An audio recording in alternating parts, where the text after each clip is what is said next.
This is Kathy Beal of EmpowermentUnlimited.net with Astro-Insight for the 2020 Scorpio full moon.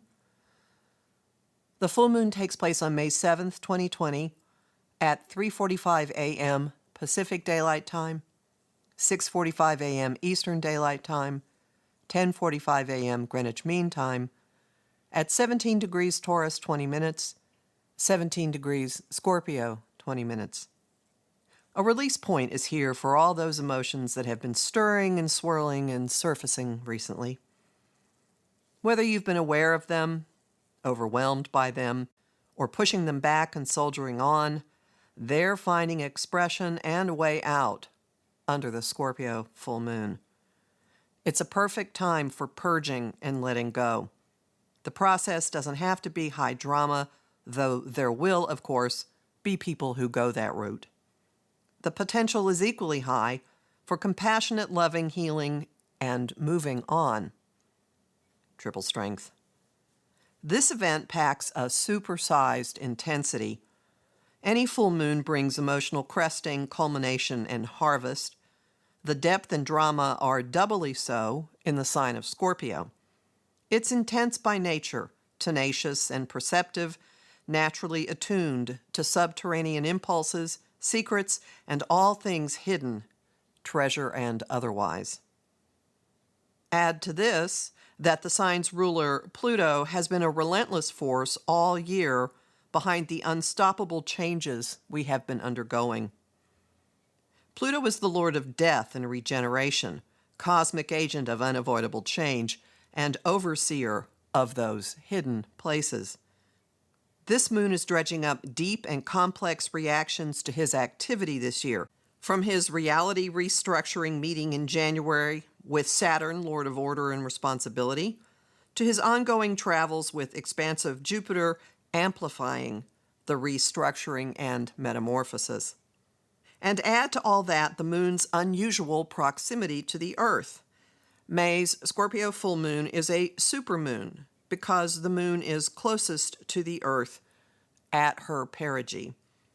As a result, this one not only feels larger than life, it looks it too. As above, so below, way below. The Taurus-Scorpio axis on which this full moon falls pits acquiring, consuming, and enjoying physical experience against possessing and being possessed by them. Either end has the potential to operate instinctively, either has the potential to cling to its turf. The Scorpio end, however, is more likely to unleash primal responses from the depths of the psyche, fueled by terrors, fear of betrayal, and other non-rational impulses.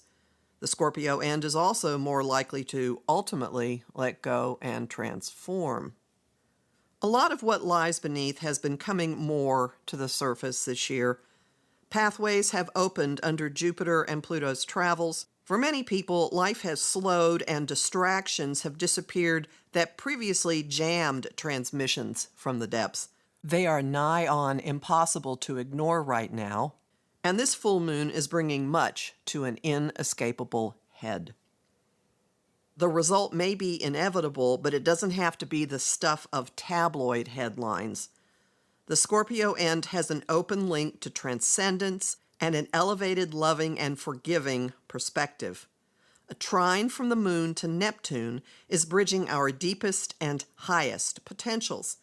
It's pouring balm, gentleness, compassion, and divine guidance into dark, murky, and uncomfortable emotions.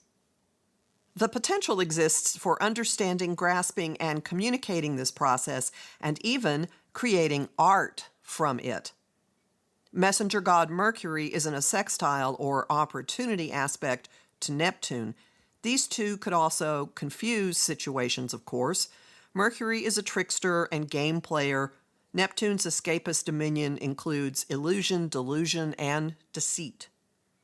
Combine the potential for their collusion with the open channel between primal emotional depths and Neptune's otherworldly ways, and prospects are great for cosmic fog to permeate and fuel some of the full moon's harvest.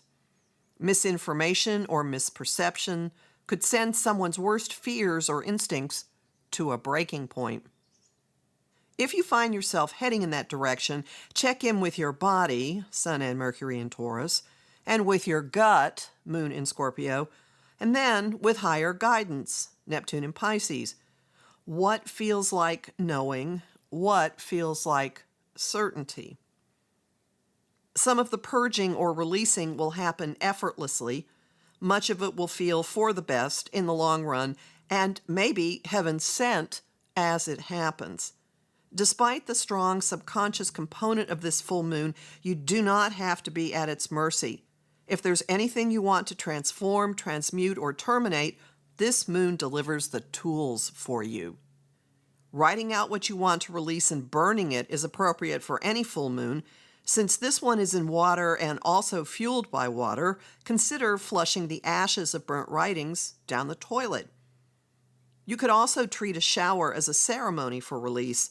As the shower sprays you, think or speak what you want to purge or transform with the intention that the water carry that down the drain. If inspiration fails, think about how your life, your goals, and your priorities have changed since January. How do you feel about the changes? What have you not adequately acknowledged or expressed? That's one area for releasing and transmuting. Here are others. What do you resent? Where are you holding grudges? Who no longer fits or aligns with your life? Then let it go and let it flow. You can harness the Scorpio full moon's energies with my Working with Pluto guided visualization, which is available at my site, empowermentunlimited.net, where you can sign up for my mailing list, listen to my weekly forecasts, and book a session with me. I'm Kathy Beal, a professional astrologer with more than 30 years experience. You'll find lots of bonus content at patreon.com/Kathy Beal, and I am really grateful to the people who are keeping my work going by supporting me there. There's lively discussion on Facebook at Empowerment Unlimited and the group The Astro-Insight Lounge. I'm also on Instagram at KA Beal and on YouTube at The Professional Aquarian Channel.